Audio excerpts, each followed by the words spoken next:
শীতের দিন আইসে আর পিঠা বানাবো না তা কি এমনিতেই তো যখন মন চা যখন পোলাপানে তখনই বানাই দেওয়া লাগে। তো শীতের দিন তো স্পেশালি বানান লাগে বই, কারণ শীতের দিন পিঠা চিরা না বানাইলে ভালো লাগে না। তো আজকে আমি এখানে চালের গুঁড়া করে নিছি।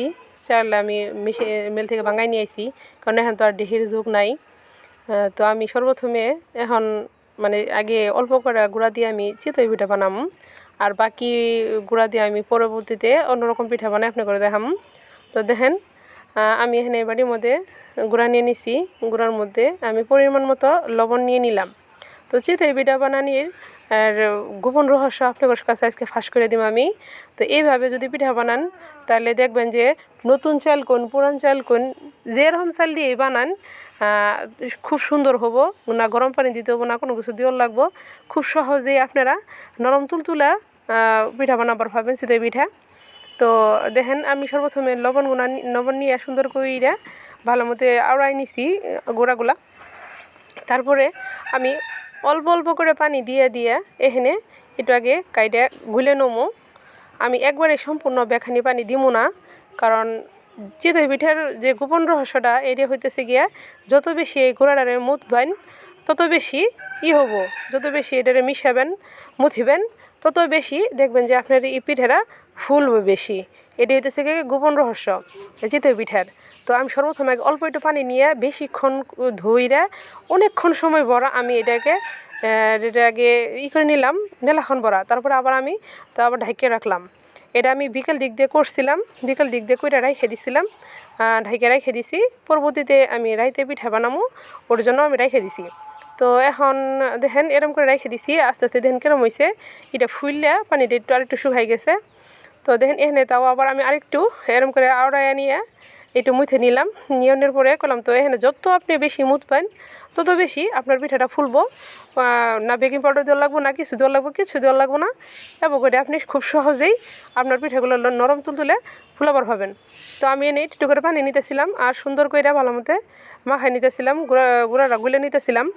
চিতই পিঠা বানাই নিয়ে যেতেছি সবচেয়ে সহজ একটা পিঠা, যে পিঠাতে কোনো ঝামেলা নাই, কোনো বাড়তি উপকরণ নাই, কিছু নাই, খালি লবণ আর পানি দিয়ে সুন্দর করে এই পিঠাটা সহজে বানান যায়। উপকরণ কম হলে কী হবো, এই পিঠাটা কিন্তু খাইতে অনেক মজা লাগে। ভর্তা দিয়ে কোন, গরুর মাংস দিয়ে কোন, হাঁসের মাংস দিয়ে কোন, যেটা দিয়েই খান এই পিঠাটা কিন্তু আসলে খাইতে অনেক মজা লাগে। তো আমি এখন মাটির তাওয়ার মধ্যে ভাজমু। মাটির তাওয়া গত বছর কিনা পিঠা বানাইছিলাম একবার।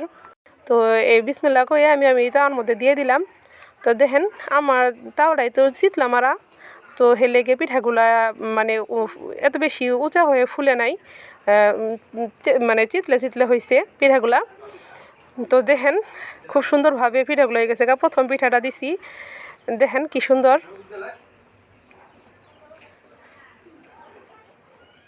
রাতের বেলা পিঠা বানানোর মজাই আলাদা। আমি সবসময় রাতের বেলায় বানাই, কারণ দিনের বেলা অনেক কাজ থাকে, রাত্রের বেলা কোনো ঝামেলা থাকে না। আমি আস্তে ধীরে পিঠাগুলো বানাই নিই। তো দেখেন পিঠাগুলো বানাই সেটা অবশ্যই নিচের ইগুলা ভালো করে পরিষ্কার করে দিয়ে পরে পিঠা বানাইতে হবো। তো এরকম করে আমি সবগুলা পিঠা বানাই নেবো। তো আমি আমার ছোটো ভাইরে ফোন দিয়ে কইছিলাম যে আসই পিঠা খাইয়ে যা। তো ও আসছে, তো সবাই মিলে মজা করে পিঠা খামো। তো বললাম যে আগে কয়েকটা পিঠা বানাই লই, তারপরে ওদের খাবার দিই। তো সেজন্য আমি এরম করে একের পর এক একটা করে দিয়ে পিঠা বানাইতেছিলাম। চিতই পিঠাটা বানাইতে একটু সময় নিয়ে বানার লাগে, কারণ এত তাড়াতাড়ি এটা হয় না। এটা ঢাইকে দিয়ে একটু জাল দিলে তার দেখবেন হয়ে যায়। দেখেন আমার পিঠাগুলো কি সুন্দর ফুলছে, খুব সুন্দর হয়েছে। আমি একটা কাপড়ে মানে নিয়ে তেল ভরাই নিয়ে এটা বারবার করে মুছে দিতেছিলাম, কারণ মুছে না দিলে ভালো করে তাহলে হবো না। দেন এরকম করে প্রত্যেকটা পিঠাই আমার ফুলছে। যত মানে বেশি সময় যাইতেছিল তত বেশি আরও সুন্দর করে বেশি বেশি ফুলতেছিল। শীতের রাইতে আগে ছোটোবেলা এরকম করে আমরা বই খাইতাম, আমার পিঠা বানাইতো আর আমরা বই খাইতাম। আজকে আমি শীতের মধ্যে যাবা না, পরীক্ষা শেষ হওয়ার পরে আবার আমি বানাবো। আর এখন আমি নিজেই মা হয়ে গেছি গে, এখন আমি আমার সন্তান করে লেগে পিঠা বানাইতেছি। এটাই আসলে দুনিয়ার নিয়ম। আমার ছোটো ভাই মজা হয়েছে, নরম হয়েছে পিঠা। আর দুইটা খাবা? তোমার জাল লাগছিল? একটা খাই জাল লাগছিল বলো। ওর একটা খায় জাল লাগছে হেলে গিয়ে উপরে হয়েছে। এই যে এই ভর্তা খায় জাল লাগছে। আচ্ছা ঠিক আছে, সবুজ ভর্তা খায়। কি কি ভর্তা খাইতেছ কও? চিংড়ি মাছ ভর্তা আর সজনে পাতা। সজনা পাতা না তো বাবা, এটা সস পাতা ভর্তা। ভর্তা। দুই রে। সরিষা ভর্তা ভাই। সরিষা ভর্তা করতে টাইম পাইনি। আচ্ছা নেক্সট টাইম। গরম হইছে আবার মজা হইছে জাল হইছে।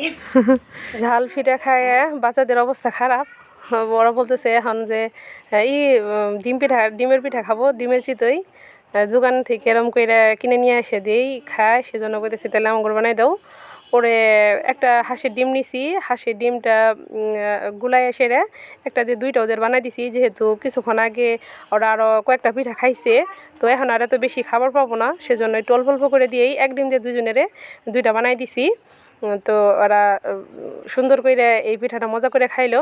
তো এর মধ্যে তো পেঁয়াজ মরিচ কিছু দেওয়া যাবো না, খালি একটু লবণ দিয়ে ডিমটার ফাটাই নিয়ে গুলাই নিয়ে এর ভিতরে দিয়ে দিছি।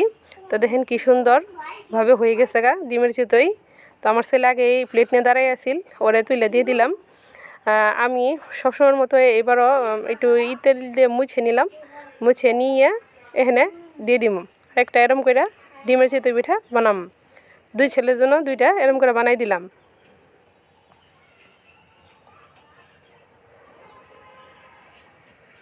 দেখেন এই পিঠাটাও কত সুন্দর হয়ে ফুলছে, কত সুন্দর হয়েছে।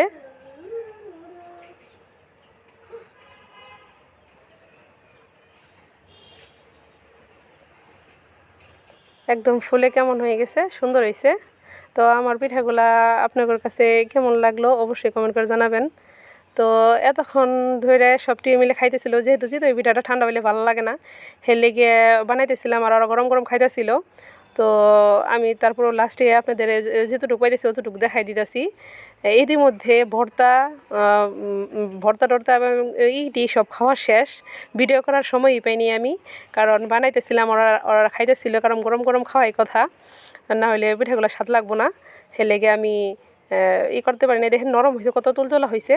এটা কিন্তু আমি আতপ চালের গুঁড়ি দিয়ে বানাইছি, আতপ চালের গুঁড়ি দিয়ে বানালে খুব ভালো। এই দেখেন ভর্তা খাইতে খাইতে কতটুকু হয়ে গেছে, ভর্তা শেষ হয়ে গেছে। তো আমি আপনাদের খাইয়ে দেখাই কেমন। দেখেন ভর্তা, চিংড়ি মাছ ভর্তাটা খুব সুন্দর হয়েছে। এটা চিংড়ি মাছ ভর্তা শুকনো মরিচ দিয়ে করছি, অনেক স্বাদ হয়েছে, অনেক ভালো লাগলো খাইয়া। এখন আমি একটু সসপাতা ভর্তা দিয়ে খাই।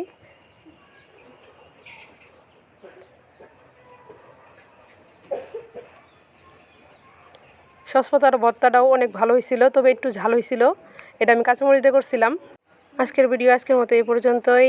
সবাই ভালো থাকবেন, সুস্থ থাকবেন। আমার ভিডিওটা ভালো লাগলে অবশ্যই আপনারা আমার চ্যানেলটা সাবস্ক্রাইব করে দিবেন, লাইক কমেন্ট শেয়ার করে দিবেন, আর অবশ্যই বেল আইকনটা অন করে রাখবেন যাতে আর সবার আগে আমার ভিডিওগুলো আপনাদের কাছে পৌঁছাই। আল্লাহ হাফেজ।